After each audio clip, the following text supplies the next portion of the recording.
Doctors Ra, Doctors Tibim, Doctors Tialala, warembo na Doctors Ume, Nurses Tialala.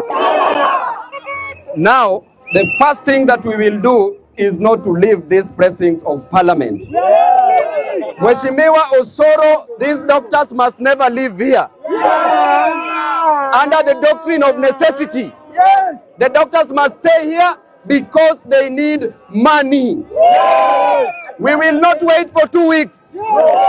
Because in 2 weeks' time, how many patients shall have died? We want Ruto himself to meet these doctors.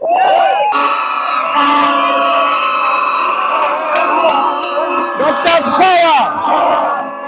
The doctors must not be paid yesterday. They must not be paid tomorrow, but they must be paid today.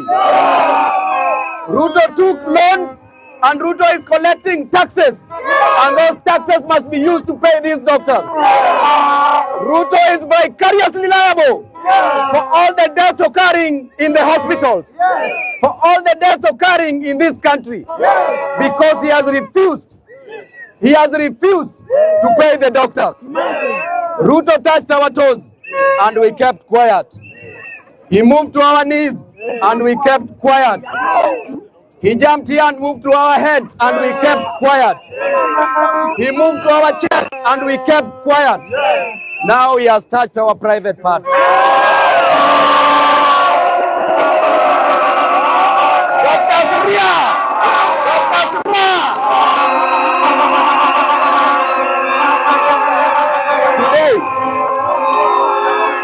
Today, doctors, there will be no business in parliament.